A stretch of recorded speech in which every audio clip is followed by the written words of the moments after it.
Let's bring it back to Australia now and head up to Queensland and catch up with One Nation leader Pauline Hanson, who joins us from Scenic Rim. Good to talk to you, Pauline. I've got to ask you the obvious one. I haven't caught up for a while, but the Pollies have just copped another pay rise. Is that a bit too much? Is that a bit insensitive, given how tough people are doing it around the country? Well, Chris, my understanding is 2.4 million welfare recipients also receiving that pay rise. Also, people on tax benefits A and B are receiving that pay rise. So, and there's been other pay rises right across the board for other people, low-income workers, so everyone's received a pay rise. So I'm not going to comment on it other than that. And, it's just all of those. We do. So anyway, it's just all those middle-income people who aren't on welfare who cop it. Hopefully, they'll get a pay rise as well. We'll see how we Chris, go. What I would say, what I do have a beef about is what some of these public servants are paid, and I think they're ridiculously paid on $600,000–700,000 a year. That needs to be reviewed. Look at the Postmaster General; they're on $1.3 million plus, end up with nearly $3 million. Look at those people. Before you go, there's something even more surprising coming next. The next clip reveals what they didn't want Australians to notice, and it's already changing the political landscape. Stay with me. Make sure you're subscribed. Well, there's plenty of them on more than $1 million, and in fact, it's standard that most of the heads of department are paid way more than their ministers are paid, and they have permanency, and they get 15% super, and they get all sorts of perks. You're right. Our public servants at the top level, at least, are massively overpaid compared to the rest of the world. I want to get your thoughts on the Liberal Party's review of the election. They're going to look at their structures, their state organisations as well. This would seem sensible, wouldn't it? They've got issues around the country. They have got issues around the country. We hear it constantly with that, whatever state it is, whether it's Victoria, New South Wales, even in Tasmania, all across the country. So they do need a review. What I see that's happened with the Liberal Party over a period of time, they've been taken over by the moderates within the party, destroying the conservative values of the party, and therefore those staunch Liberal supporters are fed up with it. And I think they do need a complete review into it. Where do they want to go? What's their values? What are they standing for? Yeah, we'll see. We'll follow that and that debate closely. I want to get you on the government, though. It seems to me extraordinary, as I said the other night, that you've got the Albanese Labor government fresh from an election campaign after their first term in power, and their first announcement is they're going to have a round table to try and come up with some economic policies. I mean, they're bereft of ideas already. Now, here's where things get even more interesting, because what happened next completely changed the tone of the debate, and most people completely missed it. Stay with me. Make sure you're subscribed.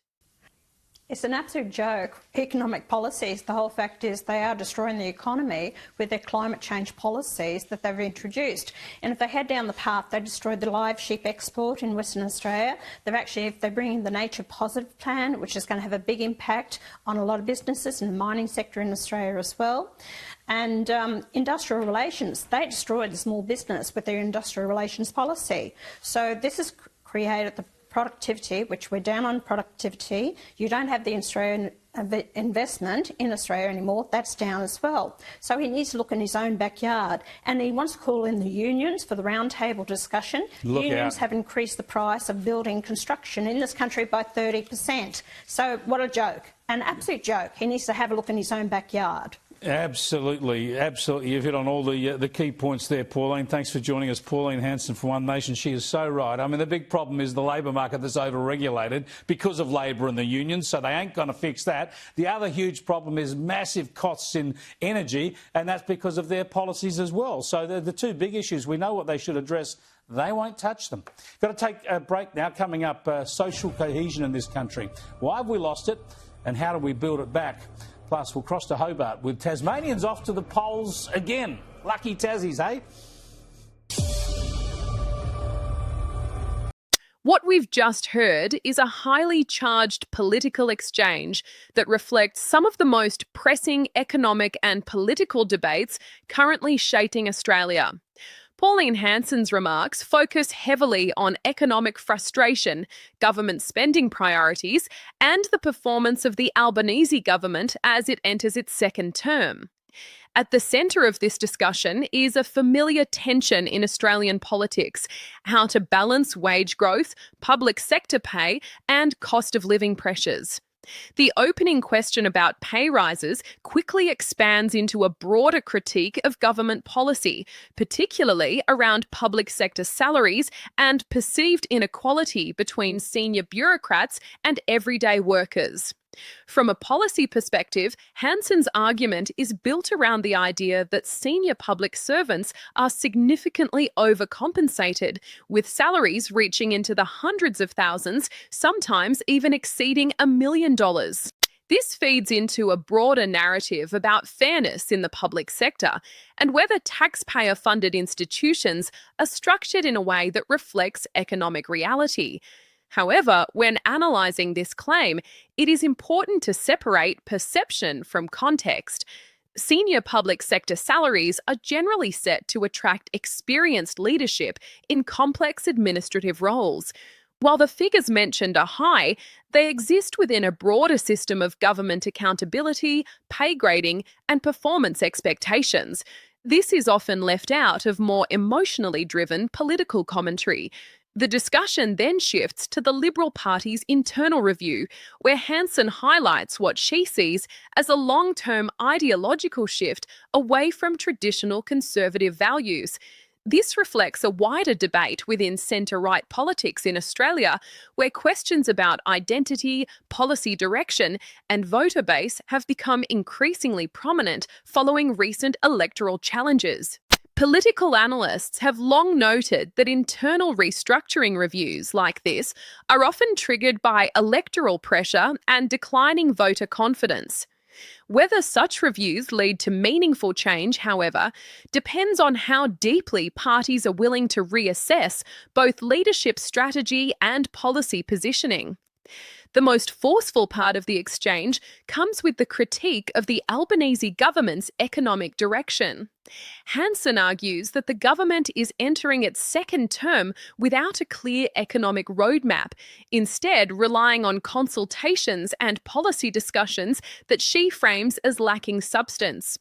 This reflects a broader political argument about economic management, specifically whether government intervention in areas such as industrial relations, climate policy, and labour regulation is helping or harming productivity. Supporters of these policies argue they are designed to modernise the economy and address long-term structural challenges, particularly around climate transition and workplace fairness. Critics, however, including Hanson in this segment, argued that these reforms increase regulatory pressure on businesses and contribute to higher operational costs, particularly in construction, energy, and small business sectors. One of the key claims raised is that union influence has contributed to rising construction costs. This is a long-debated issue in Australian economic policy. Labour groups argued that wage growth and safety standards are necessary protections for workers, while critics argued that excessive regulation can slow development and increase costs. Similarly, the discussion around productivity and investment reflects a well-documented economic concern. Australia, like many developed economies, has faced productivity stagnation in recent years. Economists differ on the causes, ranging from global economic conditions to domestic policy settings, making this a complex and multi-layered issue rather than a single cause problem. What is clear from this exchange is that both sides are interpreting the same economic data through very different ideological lenses. One emphasises government responsibility and regulation as the problem, while the other views structural inequality and market forces as key contributing factors. As the segment concludes, the conversation broadens into a more general reflection on political direction, social cohesion, and public trust.